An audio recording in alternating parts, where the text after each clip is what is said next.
Okay, basa tayo ng comment. Hi Doc, one time po sumakit yung ulo ko.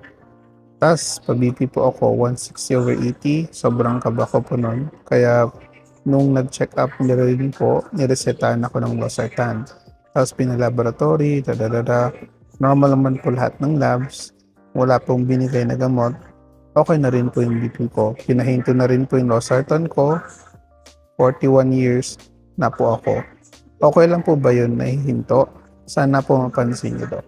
Well, sa diagnosis kasi ng hypertension, kailangan dalawang BP readings dapat talaga.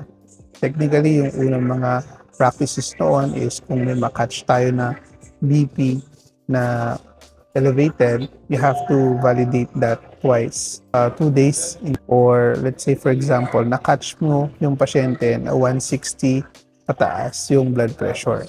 So, kung mataas yung BP niya above 160, usually nag-initiate na tayo. Pero let's say, nakat siya 140, 150, ganon.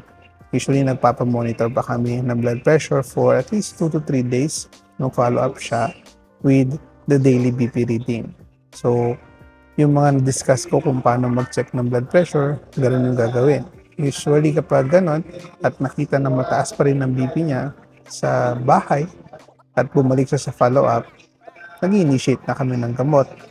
Now, kapag 160 above, yung nakita namin, first pa lang sa clinic, titignan din namin, may ibang factor ba, bakit tumaas yung BP, minom ba siya ng gamot, nagtrabaho, o may ginawa ba siyang physical activity.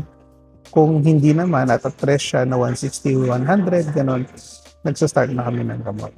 May add a follow-up. So, yung sa 160 over 100 na banggit ko kanina, it should be patients who are known to have chronic kidney disease. Tapos, na-diagnose and na-confirm na may hypertension. So, they need to be initiated with treatment ahead and should also be started with lifestyle modification.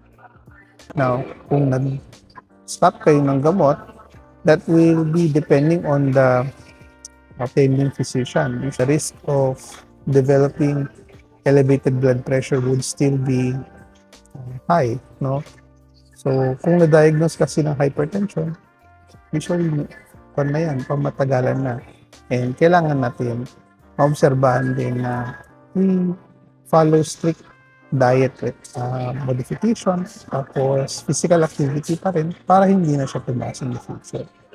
Now, kung healthy ba yun? Well, you have to ask pa rin your doctor. I am not your doctor, to be honest. Siyempre, I'm just here to inform you how to properly manage your hypertension correctly and to be guided kung ano yung mga kailangan nyo gawin sa bahay. No? If you want to seek a personal consult with your doctor, seek consult with them in their clinics. Okay? Yeah.